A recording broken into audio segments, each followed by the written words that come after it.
Well, we're in Psalm 50, and we have been reading God's indictment on unbelieving worshipers, people going through the motions who do not believe. They're not saved, and God has indicted them.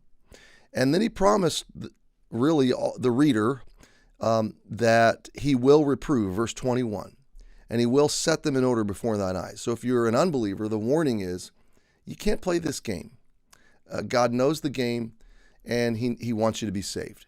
And his message right now is mercy, but his message one day is going to be judgment. And so while his arms are open and while his heart is accessible through patience and through grace and through mercy, run into them. Repent from this indictment that's in verses 16 to 21. So we pick it up today and for the believer, by the way, the warning to unbelievers is a promise of hope to us that God's not going to seemingly sit silent forever. He's going to right every wrong, and he's going to bring final and ultimate justice. Now this gets brutal. Okay, this is harsh imagery, and yet it's a reckoning reality. So look at verse 22.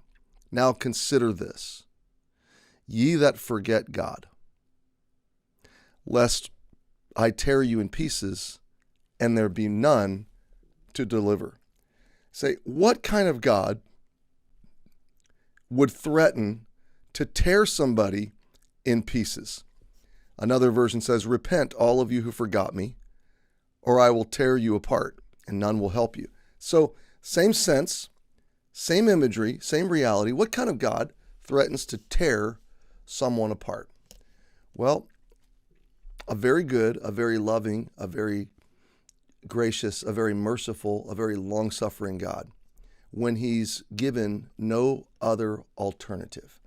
So let's backward logic through this. Let's step back and how do we get to a good, loving, holy, wonderful, generous, lavish, patient, long-suffering God threatening to tear someone apart? Okay? The same way that a passionate, loving father would confront a home invader who intends to do harm to his young children. And in the first position, he might say, look, I don't want to hurt you. You need to lay down on the ground, drop your weapon, put your hands behind your back. The police are on their way. You need to surrender, and you need to repent. You need to walk away from your intentions.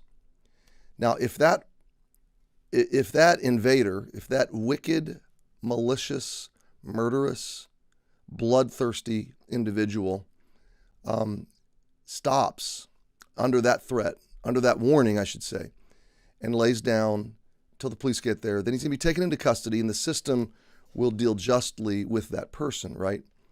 But if that invader continues to come forward, continues to threaten, maybe continues to act out in what we would call unrepentance, okay? Malicious, murderous, bloodthirsty intent, evil, bent on evil, okay? Unrepentant evil. We call this unrepentant unbelief. Then this dad, if he's loving, is only left with one option. And if there's nobody else there, and he's the only one standing between the invader, the home invader, and the young children, what does a loving dad do? And I realize the metaphor breaks down, okay? Because in this case, the loving dad could be defeated, and the invader can win. Okay, but just go with me for a minute. What does a loving dad do? A loving, gracious, merciful, long-suffering, patient, unprovoked father loves his children and gives this invader an opportunity to repent. But in the final position, unrepentant malice, the father's going to be a protector. He's going to protect what he loves. He's going to, in righteous wrath and in righteous indignation, intervene and tear in pieces that invader. And our justice system would essentially say, you have the right to do that. not only in self-defense, but in defense of your home, your children, innocent lives at stake. You have the right to step in. We would call that fiery, passionate love, jealous love. We would call that that wrath, that indignation, that intervention, we would call it good. Okay? Why? Because the good Father is expressing perfect sacrificial love for his children against the face of evil. So when someone rejects the mercy and the grace, the long mercy and grace of God, he's been silent for so long, silent in terms of judgment, but loud in terms of good news and present in terms of good news, okay? And you and I and his people are his mouthpiece. So in that picture, he's been very long suffering, unrepentant unbelief. The wicked person that says, I choose wickedness, I choose wickedness, I choose wickedness. In the final position, what is God left to do? Well, he's already promised to destroy, to completely overcome and kill evil.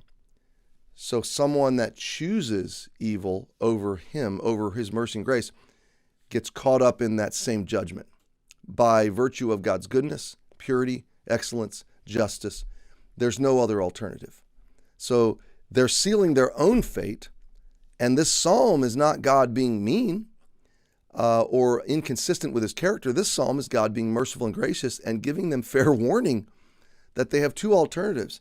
They die a deserved judgment, condemned death of destruction, or they repent and they receive God's grace and mercy. And it is good. It is pure. It is right. It is righteous. Nobody in the final judgment is going to say that's not fair. Everyone's going to know God's final justice is absolutely fair. It is absolutely deserved. That's why every knee will bow and every tongue confess. That will be an admission that God is right and I was wrong. So, yes, friend, it is brutal. Consider this, those of you that have forgotten God, that lest I tear you in pieces.